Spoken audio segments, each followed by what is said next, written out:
Hello, everybody. This is Gareth Cahoon Speaks back with part two of what is Sharia law.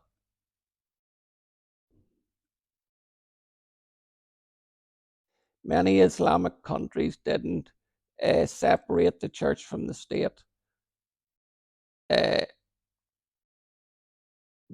France, Britain, and other European powers had colonialized much of West Asia, Africa. When they left, leaders of newly formed Muslim majority countries faced a dilemma: should they govern based on previous Islamic values or embraced new laws inherited from colonial rule? They chose the Sharia as a basis of their legal system and gave birth to all kinds of theocracies, cardinal and moderate. Further, countries like Algeria, Libya, Egypt, Syria, Iraq, Sudan, Oman, Yemen, Pakistan, they all had the Sharia. Even countries which were not colonialized by the West adopted the Sharia. In 1932, Saudi Arabia was formed as a theocratic monarchy. In 1979, Iran witnessed an Islamic revolution. Until then, Iran was a secular monarchy. After the revolution, the clerics took power. The country became an Islamic republic. Then in 96, the Taliban seized power in Afghanistan. They made it a terror regime based on Sharia. What makes the law acceptable in some countries and horrific in others is its understanding and implementation. Some countries enforce the most discriminatory and patriarchal aspects of the Sharia. They selectively pattern certain verses from the Quran and legalize draconian practice like polygamy, triple talaq, genital mutilation. They also enforced rules that had little or no basis in Islam.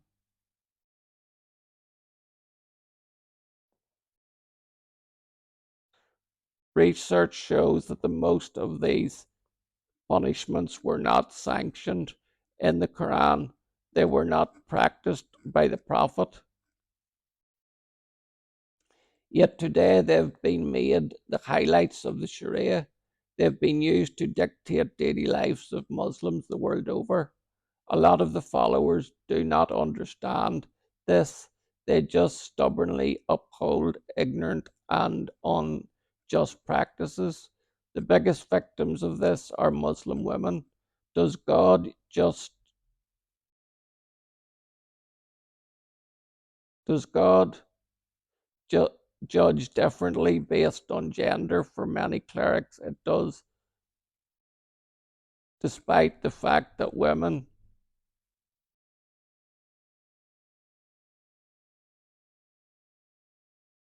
forced and worked alongside the Prophet. They won't tell you this.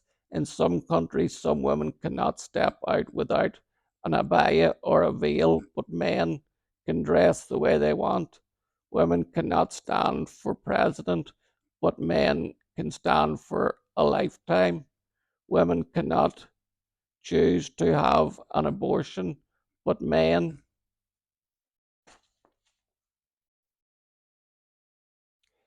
are allowed to have four wives. Women cannot travel without a male guardian. Women cannot drive. Women cannot retain custody of their children after divorce, and re, they believe half of what is rewarded to their brothers in inheritance. The lot of The list of restrictions on women in the name of God is appalling, and the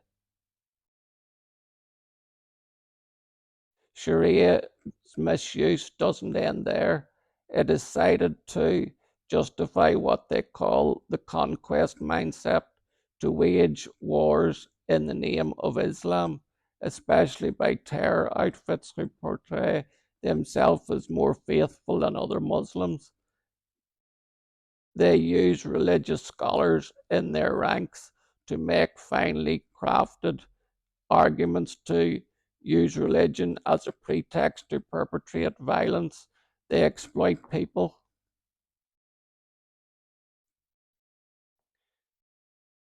who have little understanding of Islam. They recruit them as foot soldiers to fight their politically motivated wars. Some joined in the name of faith, some in the name of their land, some for a good paycheck, and some because they're just murderous. But this is not the Sharia. Let me tell you something else. A lot of damage has been done in the name of religion by people from all faiths, by people,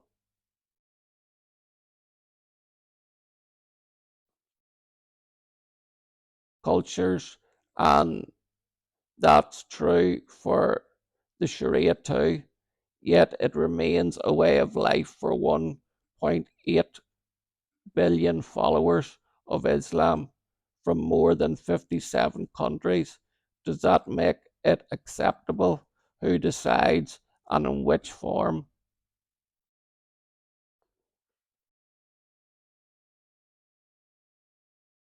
Here's what I think.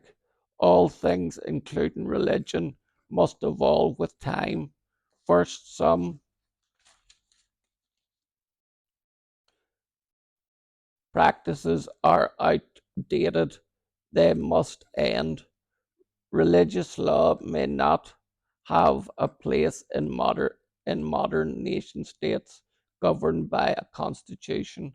If the Sharia's interpretation and practice clashes with today's way of life and social structures, then perhaps it's time for revision and reflections rather than resentment. I hope that this gives you a bit of insight into what Sharia law would entail if either men, women, or children adopted it in the West today. Let's keep Sharia banished to Muslim nations that um, want to base their laws on theocratic belief systems instead of a virtuous, loving God who only wants to do good and not evil, who gives us a hope and a future and doesn't tie us to a religion of hate, a religion of division, and a religion of death. You see, as you're going to watch over this next weekend, because Ramadan is on Sunday, watch the Temple Mount in Jerusalem. Watch how it is desecrated by the Muslims who say that it is holy. Why do they turn their backs on that ancient site that Yahweh Sebaot, God of heaven's armies, sat upon whenever he last was on earth? This is the God that we should serve, a God of liberal values, a God who loves us unconditionally and doesn't put heavy and hard laws for us to follow, just the 613 commandments. If we follow them, we'll be on the path of righteousness. Shalom, Maranatha, Hallelujah.